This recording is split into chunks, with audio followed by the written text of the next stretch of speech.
പിത്താശയത്തിൻ്റെ കല്ല് വളരെ വ്യാപകമാണ്. ഇന്നത്തെ കാലത്ത് പ്രത്യേകിച്ച് സ്ത്രീകൾക്ക് ഇപ്പോൾ പ്രസവം കഴിഞ്ഞിട്ട് പ്രസവരക്ഷയൊക്കെ കൊടുക്കുന്നു. ഒരുപാട് ഹൈ ഫാറ്റ് ഫുഡ് കഴിക്കുമ്പോൾ അവർക്ക് പിത്താശയത്തിൽ കല്ലുകൾ വരാം. വെജിറ്റേറിയൻ ആളുകൾക്കും വരാം, എല്ലാവർക്കും വരാം. പിത്താശയത്തിൽ കല്ല് വന്നാൽ സിംറ്റംസ് ഇല്ലാത്ത കല്ലുകൾക്ക് ചികിത്സയൊന്നും വേണ്ട.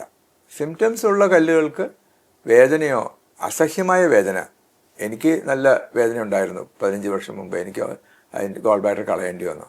അപ്പോൾ അത് താക്കോൽ ദ്വാര ശസ്ത്രക്രിയ കൊണ്ട് കളയുന്നതാണ്. ഒരു ദിവസം ആശുപത്രിയിൽ നിൽക്കുക, ചിലർ അന്ന് തന്നെ പോയി വീട്ടിൽ പോകാം. ഒരാഴ്ചക്കുള്ളിൽ അവർ ഫുൾ ജോലി കൂലിപ്പണിക്ക് വരെ പോകാം. അങ്ങനത്തെ നിസ്സാര സർജറി കൊണ്ട് അത് മാറ്റിയെടുക്കാൻ പറ്റും. പക്ഷേ അത് നമ്മൾ ചിലപ്പോൾ പിത്തനാളിക്കകത്തേക്ക് ആ സ്റ്റോൺ കടന്നു പോയാൽ പിന്നെ പാൻക്രിയാസ് നീർക്കെട്ടിലായി, പിന്നെ മഞ്ഞപ്പിത്തമായി, പിന്നെ കോംപ്ലിക്കേഷനായി. അപ്പോൾ വേദന ഉണ്ടാകുമ്പോൾ അതിന് കളയണം. പിത്താശയം തന്നെ കളയുന്നതാണ് അതിൻ്റെ ചികിത്സ. അല്ലാതെ ഈ കല്ല് മാത്രം കളയാൻ പോകുന്നത് ശരിയല്ല.